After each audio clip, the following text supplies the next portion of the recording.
Single file. White flag, 1 lap to go. Coming to the white, man. Coming to the white. Single file behind you. 5, Front 16, 4, 38. single file. Here they go. They got to go. They got to get Mark. They got to move him somehow. He gets back to that yellow line right around the bottom, all the way through turn 1 and 2. Mark Martin is driving the race of his life, and there's nobody that's better at holding people off at Daytona. And Kyle Busch lagged back a little bit. Is he going to get help? Is he going to come? He's looking. Back behind you. He almost squeezed Harvick into the wall, and here comes Harvick, the 29, with Matt Kenseth. Oh, Mark got loose. Mark got loose. And Harvick's getting a run off turn 4. It's going to be a drag race all the way back to the start-finish line. No caution. They're side by side, right to the line. Big crash. Here they come. Checkered flag. Harvick.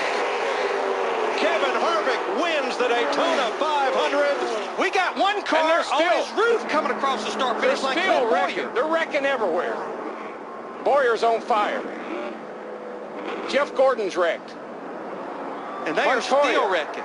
Montoya, Stremme, Kenseth, Biffle, Marlin, Carl Edwards, Casey Mears, all crashed on the final lap. Have you ever? Well, a couple of times. I'm going to repeat what I heard a few years ago. No, I have never. I got so excited I broke the damn mirror in half. Jeff Gordon's day ends about like his teammates. Clint Bowyer came across the start-finish line on his roof. I've seen fire and I've seen rain. David Stremme's climbed out. He is okay. Sterling Marlin, who slid across to a stop. Well, Larry, let's see. Are they going to run these cars anymore? They were intending on it, but I don't think many of them will. It may be a good time to bring the old car tomorrow out. What was the margin of victory for Kevin Harvick? Unofficially 2/100ths of a second. I thought Mark had him. I thought he was going to hold him. And Mark Martin, a bridesmaid once again. He's got to be thrilled, though. What a finish. Bakersfield, California's Kevin Harvick, who took over the seat in what became the 29 after the death of Dale Earnhardt, stormed up the outside. Kyle Busch couldn't hold him off. He had a full head of steam into turn 3. There was no question you were going to have to go the outside. Mark was not going to give up the inside. What happens back here is Kyle Busch gets on the apron ever so slightly, gets into the 17, and it's on from there. Look at the 38 car up on top of somebody. There's a car turning over. And look at this finish. And it's a drag race to the line, and we've seen Harvick do that before. Yes, we have. You could see Harvick trying to pinch him down to keep that momentum on him. A little side draft. Get a little side draft and try to pull ahead. Now, unofficially, Jeff Burton will finish 3rd. Mike Wallace will finish 4th, and the top finishing Roush car, rookie David Reagan in the 6th. Unbelievable. Kevin Harvick was doing donuts in the grass, and he may have toasted the number 29. I think he broke another transmission. Congratulations to Chevy driver Kevin Harvick, winner of the Daytona 500 from Chevy on American Revolution. What a weekend he's had. Busch race yesterday. And Mark Martin having a tremendous Daytona 500. We were ahead, man. I was waiting for them to throw the yellow. I agree, Mark. I thought maybe they would throw the yellow before they got here, but they didn't. 3rd place, Jeff Burton congratulates Harvick. And where's the other RCR car? Watch the 07. It'll come in here from the right in the bottom lane. Clint Bowyer gets slid sideways. Whammo. And he'll cross the start-finish line unofficially upside down in the 18th position. On fire. I mean, that's Joey Chitwood couldn't do that.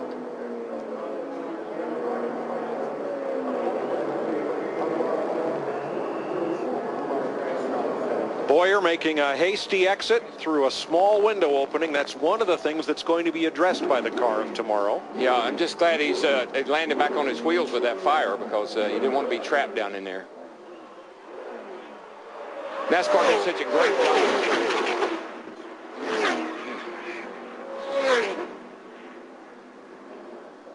goodness. It's terrifying. Sterling Marlin, the 14 car, was spinning down pit road, actually hit the pit wall. Until now, 1976 and 79 were the wildest Daytona 500 finishes ever.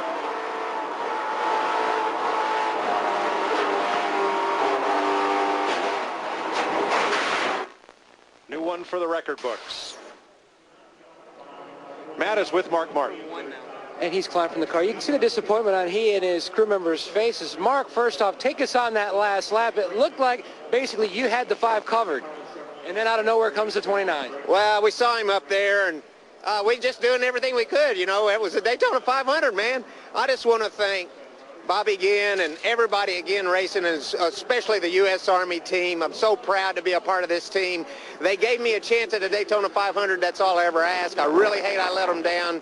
I gave it what I could, but I didn't get it done. I really thought they were going to throw the caution. I was still ahead, and they were wrecking behind, and if they would have just thrown the yellow, it was in our fingers, but they waited and they waited and they waited, and I didn't have any pusher at the end, you know, and he was in the, you know, in the preferred spot for second back forward. But just want to thank everybody for all their support. I wanted to win that thing. They were going to have to pry it out of my fingers, man, and I was looking back to see if we had any help, but I didn't see any back there, and it's just short.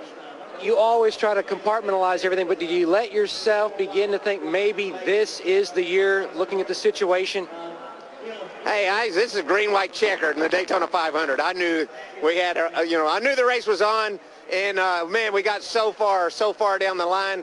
I saw him get that run. I tried to block it, and then I got back down, and, you know, minus the wreck and everybody coming through there good with a good pusher, we still had it done. I really still thought, you know, as we entered turn 3, that we were going to get it done, and then they started wrecking, and we were still ahead of him. But, you know, just wasn't meant to be. I didn't get the job done.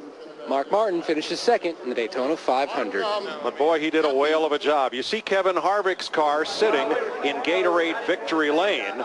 He took the checker under green to decide the winner of the race. The caution immediately followed, so officially the race ends under caution. So now let's go down to Dick Berggren with the GM winning interview. And Kevin Harvick on his way out. Confetti. Soda. Oh, man, what a mess down here.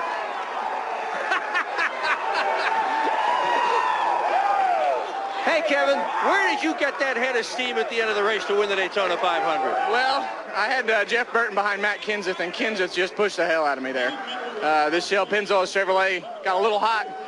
We had to come in and take some tape off. We had a hole in the nose, and man, my go-kart experience over the winter paid off because I didn't let off the floor, and we just kept hitting things in the wall and just bouncing off everything. But, man, this is a Daytona 500. Can you believe it? That was just... Do you believe it? I can't believe it. I mean, we were 30-something there with 15 laps to go, and we came up through there. But just got to thank Richard and Todd Berry and all these guys just for an awesome race car.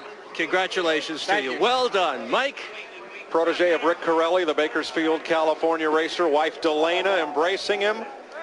Today, the Daytona 500 has changed the life of Kevin Harvick forever. Dadgum, it makes me, you know, Daytona puts tears in the eyes. I don't care whether you're down there or up here. It's what an accomplishment. They are crying in celebration, and others will be crying in frustration.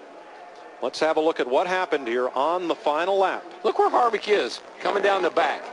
But look at this run he got. He called it, Matt Kenseth, in that 17 car. You see Kyle Busch tried to go up and block, but he had such a head of steam it was too late. Yeah, I think all that moving around is probably what got Kyle. It messed his entry up into turn 3, and then I think it might have just upset his car a little bit, and he gets loose right there under a Kenseth 17 car, and it's on from there. And at the wire, Harvick, because of that push down the backstretch, got out front of Mark Martin. Mark comes back and comes oh so close. But you know what? I'm glad NASCAR let them finish the race. Yes, There's definitely. no reason that the cars are wrecking behind them, not in front.